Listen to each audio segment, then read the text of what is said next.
Leaving forever the felicities of London, which I always thought about but never really encountered, I returned to Leeds and embarked on a career as a student at Leeds University, and although the years of study were pleasing, there was nothing really joyous in them. I would either cycle to and from university or simply walk if the weather was sunny. To get to the university, you had to pass the giant chessboards outside the central library, chessboards, which I'm sure every chess player in Leeds knows about.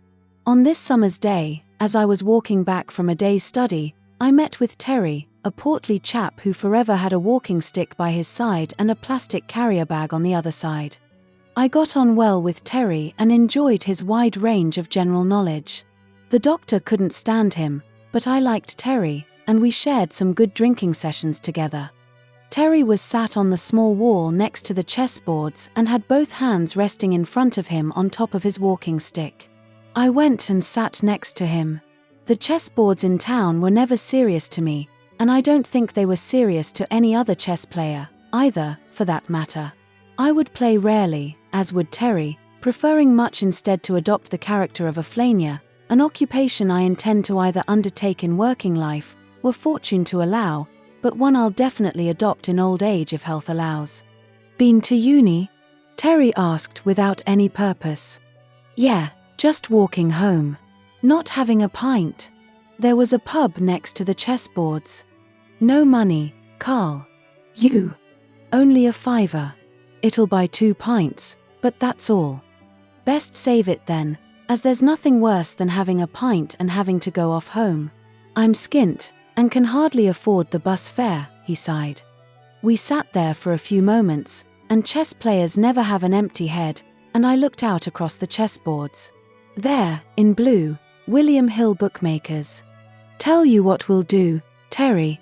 Get the paper there, at the side of you, and pick a horse out of the next race to win a tenner, and then we'll have 15 quid, and that will be enough for a few more pints. If it loses, it doesn't matter, because I'm walking home anyway. You pick out the horse, and I'll put the bet on. Terry readily agreed, and the deed was done. The horse won at 9/4 favourite and I collected just over a tenner. It's won, Terry. Right, get him in. Considering that he generally walked with a limp, Terry fairly flew into the pub. Cliff, a big black guy, who never wore a shirt or shoes, even in winter, joined us. Cliff was a good chess player, good company, and he didn't drink, which wouldn't put a drain on the newly acquired winnings. He carried a chessboard around with him, too, upon which we all played a few games of skittles or speed chess in the pub. After a couple of pints, and with the alcohol kicking in, I asked Terry to pick another horse, at longer odds this time, and we endeavoured to chance our luck again. Terry picked the horse again, and it duly obliged at 4-1. More pints were bought, and Cliff, being the sober gentleman he was, saw time fit to depart from 2 developing drunks, leaving me and Terry to place another bet, which, once again, won. One more bet was placed on the last race, and that won, too. We couldn't lose, and, as they say, we were on to a winner. Let's go down T Scarborough taps, Karl. They've good beer on there, insisted Terry. The Scarborough was our next port of call. By this time, you could safely say we were drunk, and you wouldn't be wrong. Terry ordered his pint of finest ale, and I treated myself to black velvet, a mix of Guinness and sweet Merrydown cider. We couldn't lose, Karl, he gloated. You couldn't pick a loser, Terry. We sat there happy but pissed, and when those 2 felicitous companions are together, it isn't long before mischief comes to call. Are you a member of the casino? I asked. Yeah. What you're thinking? We've got a little over £150 quid, and we're on a winning streak. We could bet 50 quid on red or black, then we'd have £100 each to go home with. That's a good idea, Karl, but my legs are aching and I can't walk all that way down there. Besides, he added, you've got jeans on, and they won't let you in with them on. For the second time in a day, a problem. But we were chess players, for God's sake. But you haven't, Terry? I never wear jeans. Terry, as I've hitherto mentioned, was rather portly, short but portly, and sported a stomach to match. I, on the contrary, was roughly the same size but of a much thinner frame. We'll swap trousers, and you give me your pass to get past reception. You wait here, and I'll run down and do the deed. Remember, Terry, we're on a roll. We can't lose. Terry reluctantly agreed, and off we went together into the Scarborough Taps toilets to change trousers. I had no difficulty fitting into Terry's pants, but there was much effort and groaning on the part of my accomplice to fit his body into mine. I can't fasten the flies and look at the state of them, Karl. I can't wear these. Terry always carried a cheap, plastic carrier bag around with him. Just put the bag in front of you, Terry, and sit down at the nearest table. I'll get you a beer in. Put your legs under the table, and no one will be any the wiser. I was not to be denied. We emerged from the toilet, and Terry walked with stiffness to the table, and I heard him groan as he sat down, no doubt on account of a pair of twisted and squashed nuts. I ordered a beer at the bar and returned it to Terry, who was now sat with his face somewhat more reddened than when I last looked.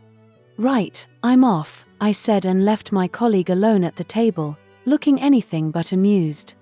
I hadn't looked at my pants until I got to the casino. They looked more like a pair of black bloomers than trousers, and I decided to pull them from the back so they appeared flat across the front, and somehow shuffle in to avoid getting noticed.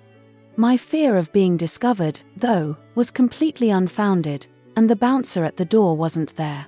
The lady stationed at the entrance desk, which was big and afforded full hiding of my attire, merely glanced at Terry's membership card. She didn't bother to check the photo but waved me on. I headed straight for the roulette table and placed £50 on black. It duly won, and I left the casino with as much ease going out as getting in. Brilliant, Karl, exclaimed Terry. Get the beer in again and let's have my pants back. One more, Terry. Let's do £100 this time, and if we lose, which we won't, we'll only be at the point where we would have been should we have lost the first time.